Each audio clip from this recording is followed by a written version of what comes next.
Good afternoon, everybody. Happy Sabbath. Thank you for the song. എല്ലാവർക്കും good afternoon. ശുഭ ശബത് എല്ലാവർക്കും നേർന്നുകൊള്ളുന്നു. ആ പ്രത്യേക ഗാനത്തിന് പ്രത്യേകം നന്ദി പറയുകയും ചെയ്യുന്നു. We live in troublous times. നാം കഷ്ടതകൾ നിറഞ്ഞ ഒരു കാലത്താണ് ജീവിക്കുന്നത്.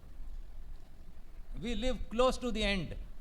നാം അന്ത്യകാലത്തിന് അടുത്ത് ജീവിക്കുന്നു. Those who are students of Bible prophecy know that the end of all things is at hand. Bible പ്രവചന പഠിതാക്കൾക്ക് സകലതിൻ്റെയും അവസാനം എത്തിയിരിക്കുന്നു എന്നത് അറിയുവാൻ കഴിയും. It is our duty to study the Bible. തിരുവെഴുത്തുകൾ പഠിക്കുക എന്ന് പറയുന്നത് നമ്മുടെ എല്ലാവരുടെയും കടമയാണ്. It is our duty to examine ourselves. നമ്മെ തന്നെ ശോധന ചെയ്യേണ്ടത് നമ്മുടെ ഉത്തരവാദിത്വമാണ്. And if God points out sin in our lives, നമ്മുടെ ജീവിതത്തിൽ ദൈവം നമ്മുടെ പാപങ്ങളെ ചൂണ്ടിക്കാണിക്കുകയാണെങ്കിൽ we must be humble enough to get rid of our sins. നമ്മുടെ പാപങ്ങൾ ഒഴിവാക്കുവാൻ തക്കവണ്ണം നാം താഴ്മ ധരിച്ചവരായിരിക്കണം. In various parts of this world, ലോകത്തിൻ്റെ വിവിധ ഭാഗങ്ങളിൽ God is preparing people for place in heaven.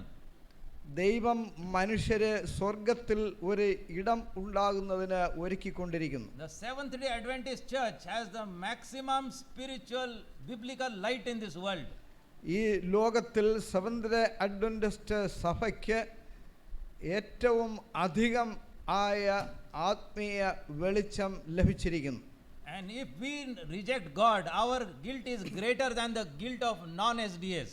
നാം ദൈവത്തിൻ്റെ വചനത്തെ തള്ളിക്കളയുകയാണ് എന്നുണ്ടെങ്കിൽ അഡ്വന്റിസ്റ്റുകാർ അല്ലാത്ത മനുഷ്യരെക്കാളും അധികം നാം എല്ലാവരും കുറ്റം ഉള്ളവർ ആയിത്തീരും. He that knew will be beaten with many stripes. പുതുതായിട്ടുള്ളതായ മനുഷ്യർ അനേക ദണ്ഡനങ്ങൾ പീഡനങ്ങൾ അനുഭവിക്കും. He who knew not will be beaten with few stripes. അവൻ അറിയാത്തവർ ആകുന്നു എന്ന് ഉണ്ട് എങ്കിൽ അവന് കിട്ടുന്നതായ അടി പ്രഹരം വളരെ കുറവ് ആയിരിക്കും. We need to examine. Let a man examine himself. This is what God says in the Bible. ബൈബിളിൽ ദൈവം പറയുന്നത് ഇപ്രകാരമാണ്, ഒരു മനുഷ്യൻ അവനെ തന്നെ ശോധന ചെയ്യട്ടെ. We must examine ourselves in the light from the Bible. നാം തിരുവെഴുത്തുകളിൽ നിന്നുള്ളതായ വെളിച്ചത്തിനൊത്തവണ്ണം നമ്മെ തന്നെ ശോധന ചെയ്യണം. We must judge our characters by the Bible standard. ബൈബിളിലെ തോതിനൊത്ത വിധം നാം നമ്മുടെ നിലവാരത്തെ അളക്കേണ്ടത് ആവശ്യമാണ്. If something is wrong in our lives, or if certain things are wrong in our lives, we must soon get rid of them. നമ്മുടെ ജീവിതത്തിൽ എന്തെങ്കിലും തെറ്റായ വശങ്ങൾ ഉണ്ട് എങ്കിൽ നാം എത്രയും പെട്ടെന്ന് അവയൊക്കെ ഒഴിവാക്കണം. Walking in darkness is not good. അന്ധകാരത്തിൽ നടക്കുക എന്ന് പറയുന്നത് ഒരിക്കലും നല്ല കാര്യമല്ല. Let us walk in the light. നാം വെളിച്ചത്തിൽ നടക്കണം. As he is in the light. അവൻ വെളിച്ചത്തിൽ ആയിരിക്കുന്നത് പോലെ. Today's topic is the second beast of Revelation chapter 13. ഇന്ന് എൻ്റെ വിഷയം വെളിപ്പാട് പുസ്തകം 13-ാം അധ്യായത്തിൽ കാണുന്ന രണ്ടാമത്തെ മൃഗം എന്നതിനെ ആസ്പദമാക്കിയാണ്. 13 is a number that was used in witchcraft. 13 എന്ന് പറയുന്നത് മന്ത്രവാദത്തിന് ഉപയോഗിക്കുന്നതായ ഒരു സംഖ്യയാണ്. 13 is a number that certain people don't like. 13 എന്ന സംഖ്യ ചില മനുഷ്യർ ഇഷ്ടപ്പെടാത്ത ഒരു സംഖ്യയാണ്. 13 is thought to be an unlucky number or a bad number.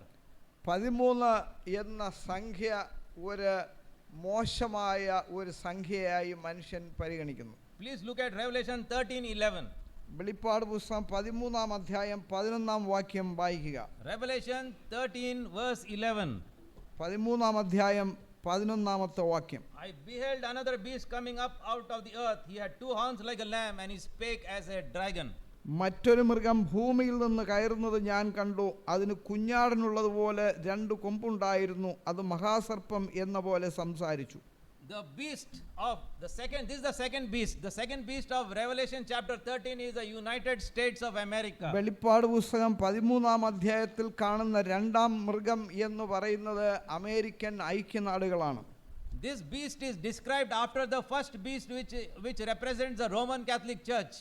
Roman കത്തോലിക്ക സഭയെ പ്രതിനിധീകരിക്കുന്ന ഒന്നാം മൃഗത്തിന് ശേഷം പരാമർശിക്കപ്പെടുന്ന ഒരു മൃഗമാണ് ഈ രണ്ടാം മൃഗം. In the year 1798 AD, 1798 AD the Roman Catholic Church received a mortal wound. Roman കത്തോലിക്ക സഭയ്ക്ക് ഒരു മാരകമായ മുറിവുണ്ടായി. The political power of the Roman Catholic Church was destroyed in the year 1798 AD. 1798 AD Roman കത്തോലിക്ക സഭയ്ക്ക് ഉണ്ടായിരുന്നതായ രാഷ്ട്രീയ ശക്തി നഷ്ടമായി. During this time, America was a young nation. ആ സമയത്ത് അമേരിക്ക എന്ന് പറയുന്നത് ഒരു യുവ രാഷ്ട്രം ആയിരുന്നു. And America was growing slowly and steadily. America സാവധാനത്തിൽ വളർന്നുകൊണ്ടിരിക്കുകയായിരുന്നു. People from during the time of the great papal persecution of the Protestants left Europe and went to America. Protestant അല്ലെങ്കിൽ നവോത്ഥാന പ്രസ്ഥാനം വളർന്നുകൊണ്ടിരുന്നതായ ഒരു സമയമായിരുന്നു. അവർ പെട്ടെന്ന് അമേരിക്ക വിട്ടുപോയി. God had prepared a place in America for Protestants. പ്രൊട്ടസ്റ്റന്റുകാരെ നവോത്ഥാനക്കാർക്ക് വേണ്ടി ദൈവം അമേരിക്കയിൽ ഒരു പ്രത്യേക സ്ഥലം ഒരുക്കിയിരുന്നു. But the dragon was after them. എന്നാൽ പിശാച് അവരുടെ പിന്നാലെ ആയിരുന്നു. He sent Roman Catholics from Europe to America. യൂറോപ്പിൽ നിന്നും റോമൻ കത്തോലിക്കരെ അമേരിക്കയിലേക്ക് അയച്ചു. And when Abraham Lincoln was in America, when Abraham Lincoln was alive, he understood what was happening. Abraham Lincoln അമേരിക്കയിൽ ആയിരുന്നതായ സമയത്ത് താൻ എന്താണ് സംഭവിച്ചുകൊണ്ടിരുന്നത് എന്നത് മനസ്സിലാക്കി. When during his lifetime Catholics were going from Europe to America to capture America. Abraham ലിങ്കന്റെ സമയത്ത് Roman കത്തോലിക്കക്കാർ യൂറോപ്പിൽ നിന്നും അമേരിക്കയിലേക്ക് അമേരിക്കയെ പിടിച്ചടക്കുവാൻ തക്കവണ്ണം പോവുകയുണ്ടായി. Not only to capture America physically, but also to destroy Protestantism. അക്ഷരീകമായി അമേരിക്കയെ പിടിച്ചടക്കുക മാത്രമായിരുന്നില്ല അവരുടെ ലക്ഷ്യം, എന്നാൽ നവോത്ഥാനക്കാരെ നശിപ്പിക്കുക എന്നുള്ളതായിരുന്നു. Today not only America, the United States of America, but the world is under the control of Roman Catholics. ഇന്ന് അമേരിക്ക മാത്രമല്ല Roman കത്തോലിക്ക സഭയുടെ നിയന്ത്രണത്തിലാണ് ലോകം മുഴുവനുമായിരിക്കുന്നത്. Verse 11, I saw another beast coming up out of the earth. 11-ാമത്തെ വാക്യം നാം വായിക്കുന്നതായ സമയം മറ്റൊരു മൃഗം ഭൂമിയിൽ നിന്ന് കയറുന്നത് ഞാൻ കണ്ടു. The Roman Catholic Church developed in Europe where there were many more people than in America.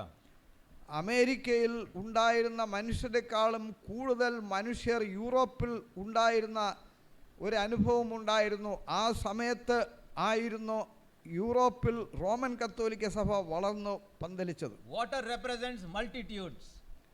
ഇവിടെ വെള്ളം എന്നത് പുരുഷാരത്തെ പ്രതിനിധീകരിക്കുന്നു. But the United States developed in a place that was sparsely populated by the Indians. എന്നാൽ ഇന്ത്യക്കാർ കൂടുതൽ തിങ്ങി പാർത്തിരുന്നതായ ഒരു സ്ഥലത്ത് ആയിരുന്നു ഈ അമേരിക്ക വളർന്നു വന്നത്. He had two horns like a lamb. അതിന് രണ്ട് കുഞ്ഞാടിനുള്ളതുപോലെ രണ്ട് കൊമ്പുണ്ടായിരുന്നു. What do these two horns represent? ഈ രണ്ട് കൊമ്പുകൾ എന്തിനെയാണ് പ്രതിനിധീകരിച്ചത്? The two horns represent the two great features that Protestant America had. ഈ പ്രൊട്ടസ്റ്റന്റ് അല്ലെങ്കിൽ നവോത്ഥാന അമേരിക്കയ്ക്ക് ഉണ്ടായിരുന്നതായ രണ്ട് പ്രത്യേക സവിശേഷതകൾ ആണ് ഈ രണ്ട് കൊമ്പുകൾ പ്രതിനിധീകരിച്ചത്. One horn represented Protestantism, the other horn represented republicanism. ഒരു കൊമ്പ് പ്രതിനിധീകരിച്ചത് ഈ നവോത്ഥാന പ്രസ്ഥാനത്തെയും മറ്റേ കൊമ്പ് പ്രതിനിധീകരിച്ചത് അമേരിക്ക അല്ലെങ്കിൽ രാഷ്ട്രീയ ശക്തിയെയുമാണ്. What is Protestantism? എന്ത് ആയിരുന്നു ഈ നവോത്ഥാന പ്രസ്ഥാനം എന്ന് പറയുന്നത്? Christianity without a pope. Pope ഇല്ലാത്തതായ ഒരു ക്രിസ്ത്യാനിത്വം. What is republicanism? എന്താണ് ഈ റിപ്പബ്ലിക്കനിസം എന്ന് പറയുന്നത്? Government without a king. ഒരു രാജാവ് ഇല്ലാത്തതായ ഒരു ഗവൺമെന്റ്, ഒരു But ഭരണാധികാരി. America has changed. എന്നാൽ അമേരിക്കയ്ക്ക് ഒരു മാറ്റമുണ്ടായി. The Protestant America has become a Roman Catholic America. ഈ പ്രൊട്ടസ്റ്റന്റ് അമേരിക്ക, നവോത്ഥാന അമേരിക്ക എന്ന് പറയുന്നത് ഒരു കത്തോലിക്ക മതം ആയി തീർന്നു. The present president is King Trump. ഇപ്പോഴത്തെ അമേരിക്കൻ പ്രസിഡന്റ് എന്ന് പറയുന്നത് ട്രംപ് എന്ന രാജാവാണ്. America's nature has changed as predicted in the Bible. America ബൈബിളിൽ മുൻകൂട്ടി പറയപ്പെട്ടിരിക്കുന്ന പ്രകാരം ഒരു മാറ്റം ഉണ്ടായ ഒരു രാഷ്ട്രമാണ്. He had two horns like a lamb. ഈ കുഞ്ഞാടിനുള്ളതുപോലെ രണ്ട് കൊമ്പ് അമേരിക്കയ്ക്ക് ഉണ്ടായിരുന്നു. What is the meaning of lamb? ഈ കുഞ്ഞാട് എന്ന് പറഞ്ഞാൽ അർത്ഥം എന്താണ്? Lamb is a symbol of Jesus Christ. കുഞ്ഞാട് എന്ന് പറയുന്നത് കർത്താവായ യേശുക്രിസ്തുവിന്റെ പ്രതീകമാണ്. John 1:29, behold the Lamb of God which taketh away the sin of the world. യോഹന്നാൻ 1:29 പറയുന്നത് ഇതാ ലോകത്തിന്റെ പാപം ചുമക്കുന്ന ദൈവത്തിന്റെ കുഞ്ഞാട് എന്നാണ്. The Christian nation has become a Catholic nation. ഈ ക്രിസ്തീയ രാഷ്ട്രം ഒരു കത്തോലിക്ക രാഷ്ട്രം ആയി പരിണമിച്ചു. He spake as a dragon. അവൻ മഹാസർപ്പം എന്ന പോലെ സംസാരിച്ചു. This little part of the verse has great meaning. ഈ ലോകത്തിന്റെ ഈ ചെറിയ ഭാഗത്തിന് ഒരു പ്രത്യേക ശ്രേഷ്ഠമായ അർത്ഥമുണ്ട്. But a superficial reading of the Bible cannot yield to us the great depth of meaning of this expression. He spake as a dragon. എന്നാൽ നാം ഉപരിപ്ലവമായി ബൈബിൾ വായിക്കുകയാണ് എങ്കിൽ ഇതിന്റെ ആഴമേറിയ അർത്ഥം നമുക്ക് മനസ്സിലാക്കുവാൻ കഴിയുകയില്ല. Today from the Bible let us try to understand the meaning of he spake as a dragon. അതുകൊണ്ട് ഇന്ന് അത് അവൻ മഹാസർപ്പം എന്ന പോലെ സംസാരിച്ചു എന്ന് പറഞ്ഞാൽ എന്താണ് അർത്ഥം എന്നത് നമുക്കിന്ന് പഠിക്കാം. The dragon is Satan according to Revelation chapter 12 verse 9. മഹാസർപ്പം എന്ന് പറയുന്നത് വെളിപ്പാട് പുസ്തകം അനുസരിച്ച് അത് പിശാചാണ്. Revelation 12:9. Please look at Revelation 12:9. വെളിപ്പാട് 12:9 നോക്കുക. It is written, and Satan which deceiveth the whole world. ഭൂതലത്തെ മുഴുവൻ തെറ്റിച്ചു കളയുന്ന പിശാചും സാത്താനും എന്ന മഹാസർപ്പം എന്ന് എഴുതിയിരിക്കുന്നു. Satan is a deceiver. സാത്താൻ എന്നത് ഒരു വഞ്ചകനാണ്. Americans will deceive human beings. America മനുഷ്യരെ മുഴുവനും വഞ്ചിക്കും. Please look at Revelation 13:14. വെളിപ്പാട് 13:14 വാക്യം ഒന്ന് വായിക്കുക. And deceiveth them that dwell on the earth by the means of those miracles which he had power to do. മൃഗത്തിന്റെ മുമ്പിൽ പ്രവർത്തിപ്പാൻ തനിക്ക് ബലം കിട്ടിയ അടയാളങ്ങളെ കൊണ്ട് ഭൂവാസികളെ തെറ്റിക്കും. Satan is the deceiver. Americans will also deceive. സാത്താൻ ഒരു വഞ്ചകനാണ്, അമേരിക്കയും വഞ്ചിക്കും. Then let us look at Deuteronomy 32:33. ആവർത്തന പുസ്തകം 32 അധ്യായം 33 വാക്യം വായിക്കുക. What does God say in this? Their wine is the poison of dragons. ദൈവം ഇവിടെ എന്താണ് പറഞ്ഞിരിക്കുന്നത്? Satan has poisons. സാത്താന് വിഷം ഉണ്ട്. Satan has poisons. He has produced poisons, alcoholic and various other things. സാത്താന് വിഷമുണ്ട്. ചാരായം തുടങ്ങിയതായ മദ്യങ്ങൾ സാത്താൻ പുറപ്പെടുവിക്കുന്നു. And in America there are varieties of poisons. അമേരിക്കയ്ക്ക് വിവിധ തരത്തിലുള്ളതായ വിഷങ്ങളുണ്ട്. If you want to know how Americans poison human beings, think about Bill Gates. Think about the COVID crisis during which the COVID venom was given to people of various countries. America is a country of poisons. അമേരിക്കയുടെ വിഷാംശങ്ങളെ കുറിച്ച് ചിന്തിക്കണമെന്നുണ്ട് എങ്കിൽ Covid തുടങ്ങിയതായ പലവിധമായ പകർച്ചവ്യാധികളെ കുറിച്ച് ചിന്തിച്ചു നോക്കുക. Revelation 12:13 about Satan, he persecuted the woman. വെളിപ്പാട് 12:13 അവൻ സഭയെ പീഡിപ്പിച്ചു എന്ന് വായിക്കുന്നു. What will Americans do in the future? They will persecute SDS. ഭാവിയിൽ അമേരിക്ക എന്താണ് ചെയ്യുവാൻ പോകുന്നത്? Seventh-day അഡ്വന്റിസ്റ്റുകാരെ വഞ്ചിക്കും. Revelation 12:17 the dragon was wroth with the woman. വെളിപ്പാട് 12 അധ്യായം 17 വാക്യം നാം വായിക്കുമ്പോൾ മഹാസർപ്പം സ്ത്രീയോട് കോപിച്ചു എന്ന് വായിക്കുന്നു. Americans will be angry at SDS. Seventh day അഡ്വന്റിസ്റ്റുകാരോട് അമേരിക്ക കോപാകുലരാകും. Mark 4:15 Satan cometh and taketh away the word that was sown. മർക്കോസിന്റെ സുവിശേഷം നാം വായിക്കുന്നതായ സമയം വിതച്ച വിത്തിനെ സാത്താൻ വന്ന് എടുത്തു കളയുമെന്ന് വായിക്കുന്നു. What will happen in the future to Seventh-day Adventists? ഭാവിയിൽ സെവന്ത് ഡേ അഡ്വന്റിസ്റ്റുകാർക്ക് എന്താണ് സംഭവിക്കുവാൻ പോകുന്നത്? Bibles will be confiscated. ബൈബിളിനെ നിരോധിക്കും. Luke 10:18, I beheld Satan as lightning fall from heaven. ലൂക്കോസിന്റെ സുവിശേഷത്തിൽ നാം വായിക്കുന്നത് സാത്താൻ സ്വർഗത്തിൽ നിന്ന് വീണുപോയ ഒരു ജീവിയാണ് എന്ന് വായിക്കുന്നു. What will happen to America after it commits national apostasy? ദേശീയമായ ഒരു വിശ്വാസത്യാഗം അമേരിക്ക ചെയ്യുന്നതായ സമയത്ത് എന്താണ് സംഭവിക്കുന്നതെന്ന് നമുക്ക് വായിക്കാം. National apostasy in America will end in national destruction. ദേശീയമായ ഒരു വിശ്വാസത്യാഗം എന്ന് പറയുമ്പോൾ ദേശീയമായ ഒരു നാശത്തിലേക്ക് അമേരിക്ക പതിക്കും എന്നാണ് മനസ്സിലാക്കേണ്ടത്. America will be destroyed. America നശിപ്പിക്കപ്പെടും. In Ezekiel chapter 29 verse 3, Pharaoh is called the great dragon. യെഹെസ്കേലിന്റെ പ്രവചനം നാം വായിക്കുന്നതായ സമയത്ത് ഫറവോനെ മഹാസർപ്പം എന്ന് വിളിക്കുന്നു. In the time of Moses, you can look at Exodus 5:5. In the time of Moses, Pharaoh said, behold, the people of the land now are many, and he make them rest from their burdens. പുറപ്പാട് പുസ്തകം 5-ാം അധ്യായം 5-ാം വാക്യം നാം വായിക്കുമ്പോൾ നമുക്ക് ഇപ്രകാരം അവിടെ കാണുവാൻ തക്കവണ്ണം സാധിക്കുന്നുണ്ട്. പുറപ്പാട് 5-ാം അധ്യായം 5-ാമത്തെ വാക്യം.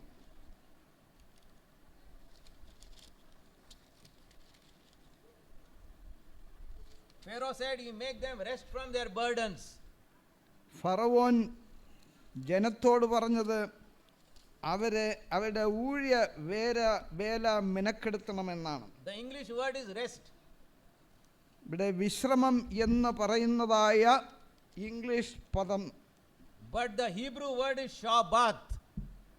എന്നാൽ എബ്രായ പദത്തിൽ നമുക്ക് ശബത്ത് എന്ന് അതിനെ വായിപ്പാൻ തക്കോണം കഴിയും. Pharaoh was angry that the Israelites wanted to rest on the Sabbath. Israel മക്കൾ ശബത്ത് ദിവസത്തിൽ വിശ്രമിപ്പാൻ തക്കോണം ആഗ്രഹിച്ചപ്പോൾ ഫറവോൻ കോപമുള്ളവനായി തീർന്നു. The second beast of Revelation will speak like a dragon. വെളിപ്പാട് പുസ്തകം 13-ാം അധ്യായത്തിലെ 2-ാമത്തെ മൃഗം മഹാസർപ്പം എന്ന പോലെ സംസാരിക്കും. Americans will speak against the observance of the seventh-day Sabbath. America എല്ലായ്പ്പോഴും 7-ാം ദിന ശബത്തിൻ്റെ അനുസരണത്തിന് വിരോധമായി സംസാരിക്കും. Please look at Revelation 13:12. വെളിപ്പാട് പുസ്തകം 13-ാം അധ്യായം 12-ാം വാക്യം നമുക്ക് വായിക്കാം. He exerciseth all the power of the first beast before him, and causeth the earth and them which dwell therein to worship the first beast whose deadly wound was healed. അവൻ 1-ാം മൃഗത്തിനും മുമ്പാകെ എല്ലാവിധമായ അധികാരവും നടത്തി മരണകരമായ മുറിവ് പുറത്തുപോയ 1-ാം മൃഗത്തെ നമസ്കരിക്കുമാറാക്കുന്നു. The deadly wound occurred in 1798 AD.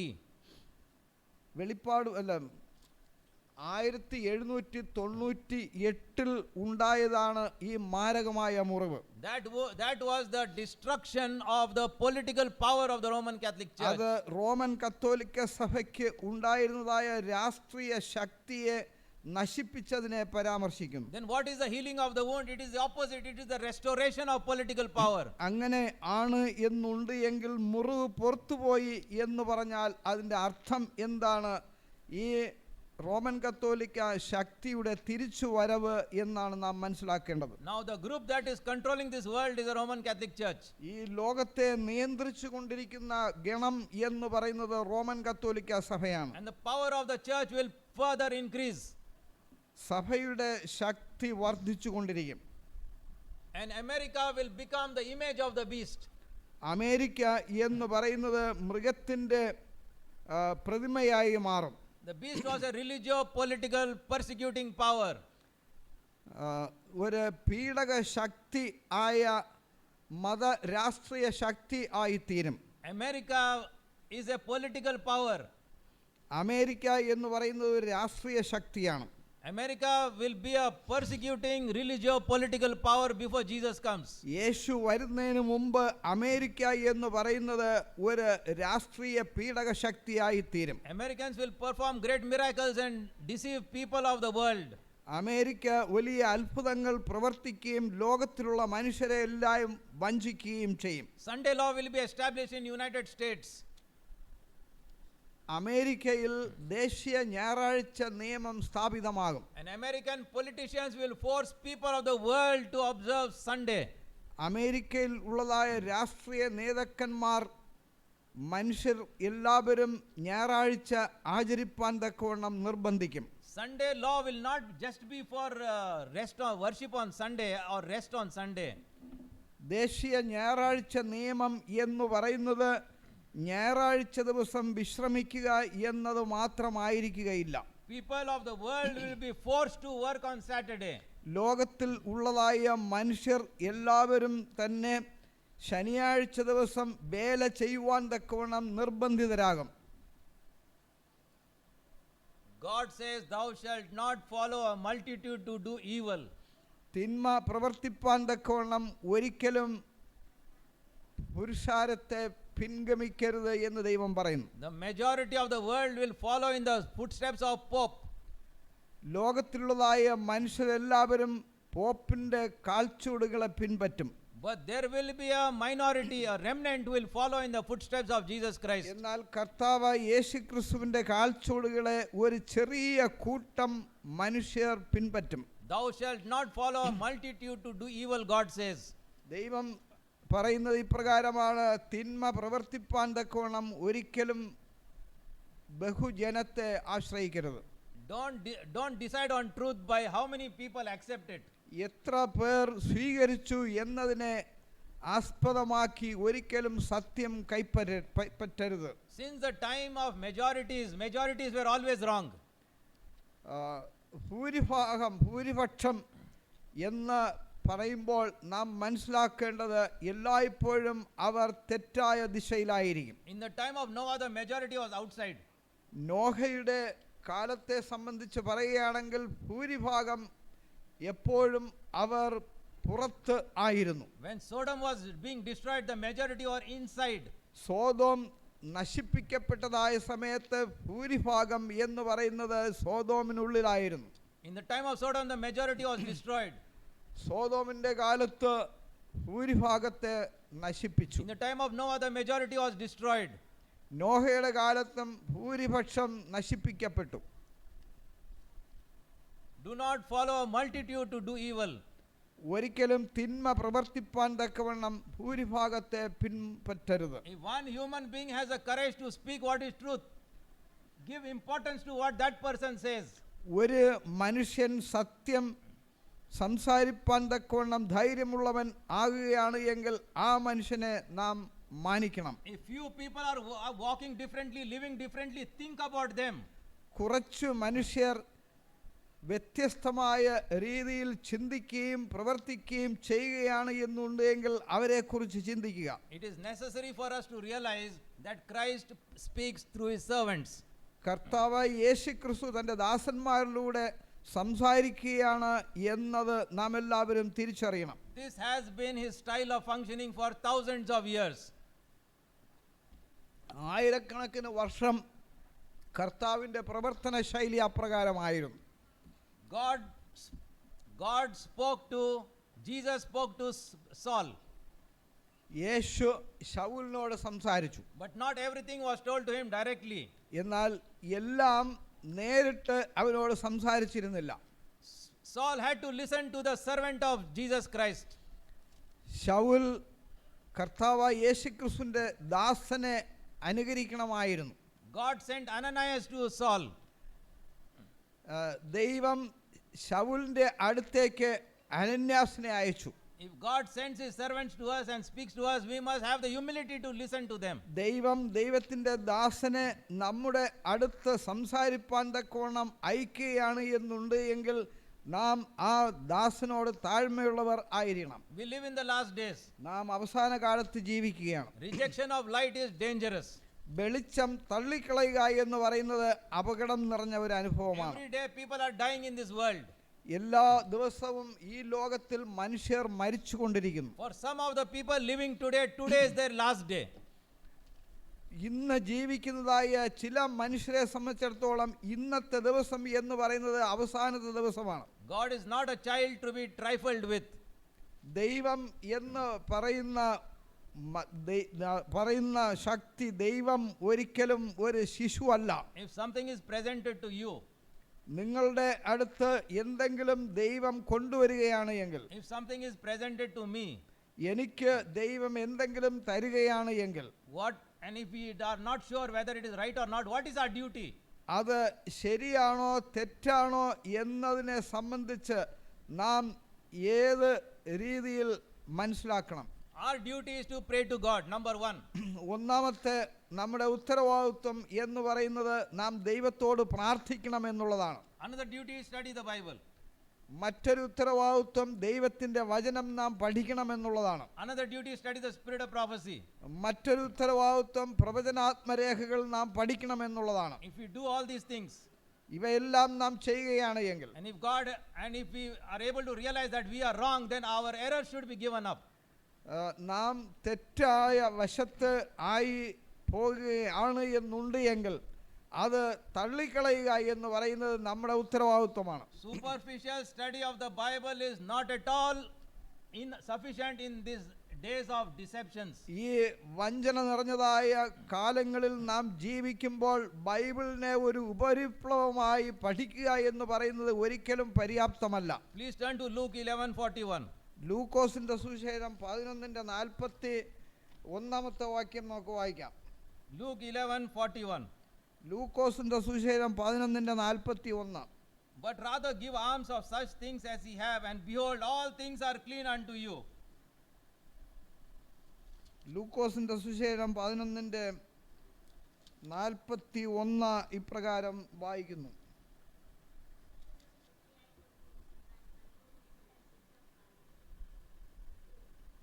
അകത്തുള്ളത് ഭിക്ഷയായി കൊടുപ്പൻ, എന്നാൽ സകലവും നിങ്ങൾക്ക് ശുദ്ധം ആകും എന്ന് പറഞ്ഞു.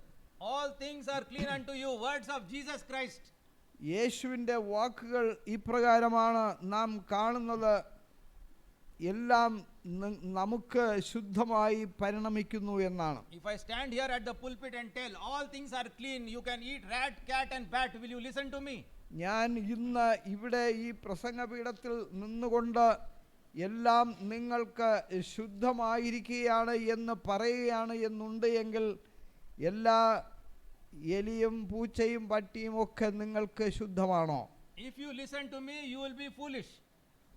നിങ്ങൾ എന്നെ ശ്രദ്ധിക്കുകയാണ് എങ്കിൽ നിങ്ങൾ മണ്ടന്മാരാണ്. Correct or not? If you listen to me, if I say eat cat, rat and bat, if you do what I say, you will be foolish. പൂച്ചയും പട്ടിയും എലിയും ഒക്കെ ഭക്ഷിക്കുക എന്ന് ഞാൻ പറയുകയാണ് എന്നുണ്ട് എങ്കിൽ നിങ്ങളത് സ്വീകരിക്കുകയാണ് എങ്കിൽ നിങ്ങൾ വിഡ്ഢികളല്ലയോ? In the Bible there are various verses like this. ഇത്തരത്തിലുള്ളതായ ഒരുപാട് വാക്യങ്ങൾ ബൈബിളിലുണ്ട്. Verses which have been misunderstood by people. ബൈബിളിൽ മനുഷ്യർ തെറ്റിദ്ധരിക്കുന്നതായ ഒരുപാട് വാക്യങ്ങൾ കാണുവാൻ കഴിയും. People have misunderstood the Bible. മനുഷ്യർ ബൈബിളിനെ തെറ്റിദ്ധരിച്ചിട്ടുണ്ട്. Don't build a big doctrine on one verse of the Bible or half of a verse of the Bible. ഒരു ബൈബിളിലെ ഒരു വാക്യത്തെ ആസ്പദമാക്കിയോ ഒരു വാക്യത്തിൻ്റെ പകുതിയെ ആസ്പദമാക്കിയ ഒരിക്കലും ഒരു ഉപദേശം രൂപപ്പെടുത്തരുത്. If I say tea drinking is wrong, it is definitely wrong. If you are not convinced, ask God for light. ഞാൻ ചായ കുടിക്കുന്നത് തെറ്റാണ് എന്ന് പറയുകയാണ് എന്നുണ്ട് എങ്കിൽ നിങ്ങൾ ബൈബിളിൽ നിന്നും കൂടുതൽ വെളിച്ചത്തിനായി അന്വേഷിക്കണം. Please look at Revelation in your homes. Many men died of the waters. You can check if this is correct or not, exact or not. Many men died of the waters because the waters were made bitter. നാം വെളിപ്പാട് പുസ്തകം വായിക്കുന്നതായ സമയത്ത് അനേക മനുഷ്യർ വെള്ളം കാരണം നശിപ്പിക്കപ്പെടുകയുണ്ടായി. കാരണം വെള്ളം കയ്പ് ആയതുകൊണ്ടാണ്. The taste of tea is bitter if there is no sugar in it. ഈ ചായയിൽ പഞ്ചസാര ഇടാതിരിക്കുകയാണ് എന്നുണ്ട് എങ്കിൽ അത് എപ്പോഴും കയ്പ് നിറഞ്ഞതായിരിക്കും. There are various facts in the Bible, but people are not able to recognize certain things in the Bible. According to the tea drinking is sin according to spirit of prophecy. According to the Bible also tea drinking is wrong, but പ്രവചനാത്മ രേഖകൾ അനുസരിച്ച് ചായ കുടിക്കുക എന്ന് പറയുന്നത് പാപമാണ്. ബൈബിളിലും അത്തരത്തിൽ മനസ്സിലാക്കുവാൻ കഴിയും. there are various things condemned in the Bible. There are things condemned in the spirit of prophecy, and we in humility must accept God's instructions for us. ബൈബിളിലും പ്രവചനാത്മ രേഖകളിലും ദൈവം തള്ളിക്കളഞ്ഞിരിക്കുന്നതായ അനേക കാര്യങ്ങളുണ്ട്. Now please turn to 1 Chronicles 25 verse 6. 1 ദിനവൃത്താന്തം 1 Chronicles 25 verse 6. 25-ാമത്തെ വാക്യം, 6-ാമത്തെ അധ്യായം 6-ാമത്തെ വാക്യം. What is the importance of this verse? What is the value of this verse? In this verse, God has revealed to human beings what musical instruments are acceptable to him in the house of the Lord. ദൈവത്തിൻ്റെ ആലയത്തിൽ ഏത് തരത്തിലുള്ളതായ വാദ്യോപകരണങ്ങളാണ് സ്വീകാര്യം ആയിരിക്കുന്നത് എന്നത് തിരുവെഴുത്തുകളിൽ നമുക്ക് കാണുവാൻ കഴിയും. What are these instruments? They are cymbals, psalteries and harps. ഈ വാദ്യ ഉപകരണങ്ങൾ എന്തൊക്കെയാണ്? Only these instruments are acceptable to God in the house of 1 Chronicles 25 verse 6. 1 ദിനവൃത്താന്തം 25-ാമത്തെ അധ്യായം Cymbals, 6-ാമത്തെ വാക്യം. cymbals, psalteries and harps. What can be commented rightly on this verse? One thing, no wind instrument is mentioned in this verse. ഇവർ എല്ലാവരും ദൈവാലയത്തിലെ ശുശ്രൂഷയ്ക്ക് കൈത്താളങ്ങളാലും വീണകളാലും കിന്നരങ്ങളാലും യഹോവയുടെ ആലയത്തിൽ സംഗീതത്തിനായി താന്താങ്ങളുടെ അപ്പൻ്റെ കീഴിലും ആസാഫും യദൂഥൂനും ഹേമാനും നേരെ രാജാവിൻ്റെ കൽപ്പനയ്ക്ക് കീഴിലും ആയിരുന്നു. No wind instrument is mentioned. No wind instrument should be played in church. It is acceptable to God to use wind instruments outside the church, not inside the church. ദേവാലയത്തിൽ അല്ലെങ്കിൽ ആലയത്തിന് പുറത്ത് വിൻഡ് ഉപകരണങ്ങൾ എന്ന് പറയുന്നത് അനുവദിക്കപ്പെട്ടിരിക്കുന്നു. Another fact. മറ്റൊരു വസ്തുത എന്നത്, no drums are mentioned. No drum should be played in church. ദേവാലയത്തിൽ ഡ്രമ്മുകൾ ഒരിക്കലും ഉപയോഗിക്കുവാൻ പാടില്ല. The two classes of musical instruments, drums and wind instruments, they are totally excluded. They should not be heard in church. ഡ്രമ്മുകളും വിൻഡുപകരണങ്ങളും എന്ന് പറയുന്നത് ഒരിക്കലും ദൈവത്തിൻ്റെ ആലയത്തിൽ ആരാധനയ്ക്ക് ഉപയോഗിക്കുവാൻ പാടുള്ളതല്ല. Drums are not good. ഡ്രമ്മുകൾ ഒരിക്കലും നല്ലതല്ല. They should not be in the church. അവ ഒരിക്കലും ആലയത്തിൽ ഉണ്ടായിരിക്കുവാൻ പാടില്ല. And if you are having a celebration outside the church, even there you should not use a drum. നാം ആലയത്തിന് പുറത്ത് ഒരു ആഘോഷം ഉണ്ടായിരിക്കുകയാണ് എങ്കിൽ അവിടെയും ഉപയോഗിക്കുവാൻ പാടില്ല. Wind instruments are acceptable to God outside the church, not inside the church. ഈ കൈത്താളങ്ങൾ എന്ന് പറയുന്നത് ആലയത്തിൽ ഉപയോഗിക്കുവാൻ പാടുള്ളതല്ല. Then what about recorded music? രേഖപ്പെടുത്തപ്പെട്ടിട്ടുള്ളതായ രാഗങ്ങൾ എന്താണ്? Any recorded music not in harmony with God, what God has revealed in the Bible, should not be presented in church. No recorded drum music, no recorded tabla music, no recorded congo or bongo, no recorded bad music, unacceptable music should be presented in church. ഒരിക്കലും രേഖപ്പെടുത്തപ്പെട്ടിട്ടുള്ളതായ വാദ്യ ഉപകരണങ്ങളുടെ ശബ്ദങ്ങൾ ഒരിക്കലും ദൈവത്തെ ആലയത്തിൽ ഉപയോഗിക്കുവാൻ പാടുള്ളതല്ല. What I have presented to you now, I have presented from the Bible. If you have a problem with this, you have a problem with God. You can deal with God. ഞാൻ നിങ്ങളുടെ സന്നിധിയിൽ എന്താണോ ഇപ്പോൾ അവതരിപ്പിച്ചിരിക്കുന്നത് അത് ദൈവത്തിൻ്റെ വചനത്തിൽ നിന്നും അവതരിപ്പിച്ചിരിക്കുന്നതാണ്. നിങ്ങൾക്ക് അതുമായിട്ട് എന്തെങ്കിലും പ്രശ്നമുണ്ട് എങ്കിൽ അത് ദൈവവചനവുമായി നിങ്ങൾക്ക് പ്രശ്നമുള്ളത് കൊണ്ടാണ്. The end of all things is at hand. സകലതിൻ്റെയും അവസാനം വന്നെത്തിയിരിക്കുന്നു. The end of all things, soon Jesus will come. കർത്താവായ യേശുക്രിസ്തു വേഗം വരുന്നു. Our duty is to be ready. നമ്മുടെ ഉത്തരവാദിത്വം എന്നത് അവൻ്റെ വരവിന് വേണ്ടി ഒരുങ്ങിയിരിക്കുക എന്നുള്ളതാണ്. And our duty is to help others to be ready. നമ്മുടെ ഉത്തരവാദിത്വം എന്ന് പറയുന്നത് മറ്റുള്ളവരെ സഹായിപ്പാൻ ഒരുങ്ങുവാൻ തക്കവണ്ണം സഹായിക്കുക എന്നുള്ളതാണ്. Truth has never been popular with the world. ഒരിക്കലും സത്യം ലോകത്തിൽ സ്വാധീനമുണ്ടാക്കിയിട്ടില്ല. The world hates Jesus Christ, the world hates truth.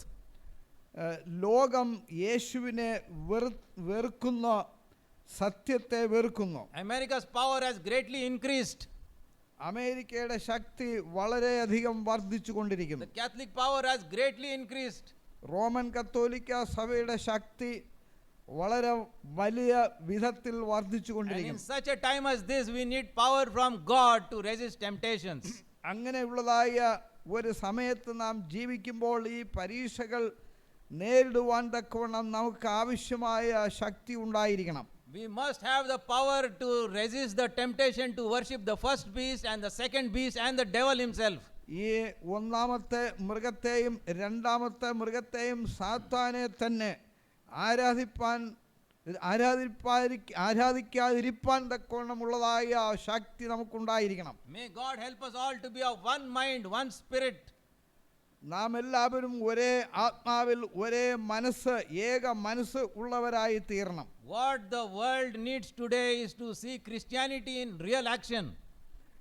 ലോകത്തിൽ ഇന്ന് ലോകത്തിന് ആവശ്യമായിരിക്കുന്നത് ക്രിസ്ത്യാനിത്വം ഏക ലക്ഷ്യത്തിൽ എത്തിച്ചേരുക എന്നുള്ളതാണ്. May God help us all to humble ourselves and follow Jesus Christ. കർത്താവായ യേശുക്രിസ്തുവിനെ നാം എല്ലാവരും